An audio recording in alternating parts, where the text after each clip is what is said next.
I finally put the buoys on Shooter. Stick around and see what happens next.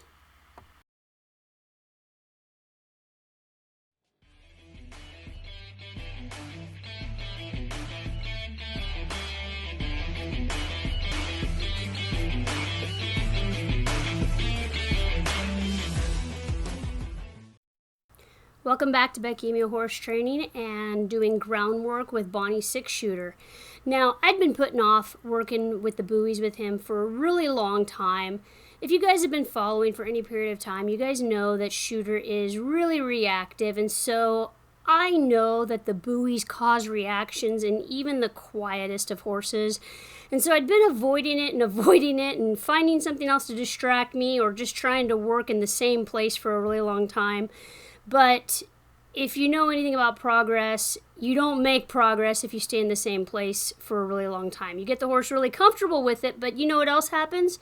The horse gets really, really bored, and they either start to act out, or they find other things to do, or they're not paying attention to you, and you just kind of plateau. So I finally made myself put the buoys on Shooter, and I was able to get it on video for you guys. We had a pretty nice day. And lo and behold, we had a really, really nice session of groundwork up until the point of putting the buoy on. And so I went ahead and said, you know what, this is the day we're going to do it. And so as you can see, he's been really quiet so far. He's been really confident. As you guys know, I'm looking for quality over quantity. I'm not looking to work him into the ground. I am looking for really smooth transitions with him. I'm looking for him to be paying attention to me. It was pointed out by a friend of mine that Shooter kind of keeps his head a little bit higher, and you know, she would like her horse to have his head carried a little bit lower. And one thing that I want to point out is although I agree with her 100%, you know, that's going to show how quiet and sensible and reasonable they're being. Shooter does have a little bit higher neck set because of the speed breeding in him. Speed bred horses generally do have a higher neck set. And so when we evaluate how well our horse is handling the groundwork and the distractions and the desensitizing tools that we're putting on them, I want to evaluate how well their transitions are, how well he's handling his feet as he goes over those ground poles, how quiet he's trotting and loping, the cadence in his stride, whether he's picking up the correct lead or not, and so far going this direction he has been. One thing I want to point out here is that I always start with the buoy with it on the inside of their body first. He sped up just a teeny bit there, went a little bit faster than I would have liked him to, but otherwise he's staying pretty soft on the lunge line there. He's not pulling really hard on me. He's not dragging me around the round pen. My lunge line actually isn't long enough to go the distance to the rail if I were to stay in the middle of this round pen, if that makes sense, because it's a 60-foot round pen and it's like a 23 or a 22-foot lunge line, and so I have to walk along with the horse if I'm going to stay with them. And when this lunge, when he's being soft and he's being quiet and he's being really responsive, there's slack in that lunge line. And he's really easy to get his attention. You see in this video so far that he's stopping, he's facing up, he's being really quiet. I'm not having to jerk him down to a stop or, you know, kind of hang on the lunge line or anything.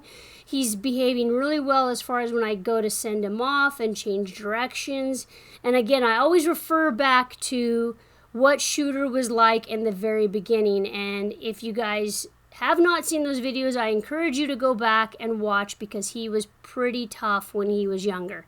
And now he's only 2 this year, but when I first started working with him, you know, as a weanling and a yearling, he was pretty resistant. You know, he wasn't sure he was okay with me. He wasn't sure he liked, you know, being my partner and being reasonable and working things out with me. And slowly I have learned that shorter sessions, more days off in between sessions really make a difference on this colt.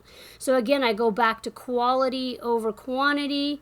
And, you know, I always start any more of these days with the buoys on the back part of the saddle rather than the front, because I notice a stronger reaction in colts when I put those buoys up on the front of the pommel and it's banging those colts in the forearm and in the shoulder, that tends to get a bigger reaction out of them than when I put it back further and it hits them like in the belly and in the flank area. And again, I always reference back to there might be a point in time where there's an accident. Let's say he doesn't even have to buck me off per se. Say there's an accident. I have had a horse slip and fall with me, and then they stood up and my foot was stuck in the stirrup. And that horse stood there and waited for me to get my foot unstuck. Now, hypothetical situation, there's an accident, my foot is stuck in the stirrup. I kind of want to know what that horse is going to do in the event that they have a rider stuck kind of hanging down behind them. If this colt really went to bucking and kicking, that would kind of give me a pretty good indication that, you know, I need to work a little bit harder on getting him desensitized to that feeling and that touching and movement back there on that side of his body. And because he was doing so well with all of this and he was staying really quiet, I decided to take it a step further and I went ahead and grabbed the big flank rope. Now, I've already had the flank rope on him and I didn't get a chance to video that for you guys, although if you've never seen me use the flank rope, I do have a training video that I'll reference in the notes below with another horse and explain to you how and why and where and when I use that big flank rope and why I'm putting it on the horse. So I go ahead and send him out on the rail, and I never ever going to just hog this flank rope on at first. I'm going to let it kind of hang there. Just tight enough that it's not going to slide off the back of his butt, but he's going to feel it. And I'm really looking for him, again, to have cadence, his good footwork, do his job, and deal with all the distractions on him. And he's handling the ground poles really well this time around. Initially, he was kind of out of beat and out of step the first lap around. So I'm really, really pleased with how he's taking to everything. It's just another day at the office. He's going to lope over them, and he's keeping a nice lope pace, even if he goes a handful of strides and then he comes back down to a trot. Here, he's cross-firing. Legs are kind of going all different directions. He breaks himself back down to a trot. I would much, much prefer a horse slow down or come to a stop than one that speeds up. Now, when they lose balance, when they get scared, they're going to do either or. They're either going to speed up or they're going to slow down. And here he slows down for me, and I go ahead and change directions with him before I send him back the other way. And cross-firing again here, can't quite figure out where his feet are at first.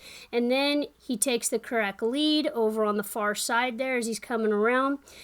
I keep him to the inside of the ground poles there, and he's loping a really nice balanced circle. I am super, super pleased with that because colts just don't come into the round pen balanced.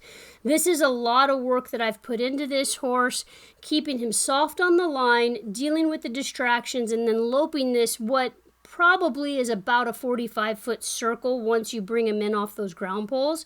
So I'm super pleased with his physical, mental, and emotional state of being right now, and I'm going to start putting quite a bit of pull on this flank rope. And when you see me kind of lean back in this video, I'm starting to put a lot more pull into this rope. What I'm trying to do is get him to give this hind end over. When he feels pressure on this rope, I want him to just bring the hind end slightly more to the inside.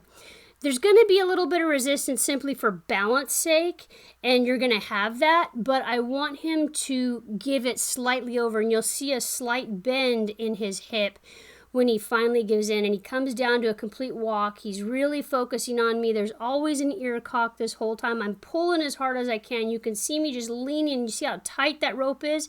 And he took the step towards me, and that was just huge for me. This is really, really a big deal.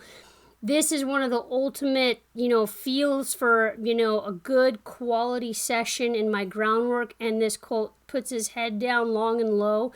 Let's take a look at this again in slow motion. He drops his head really long and low. He's licking. He's got his tongue sticking out.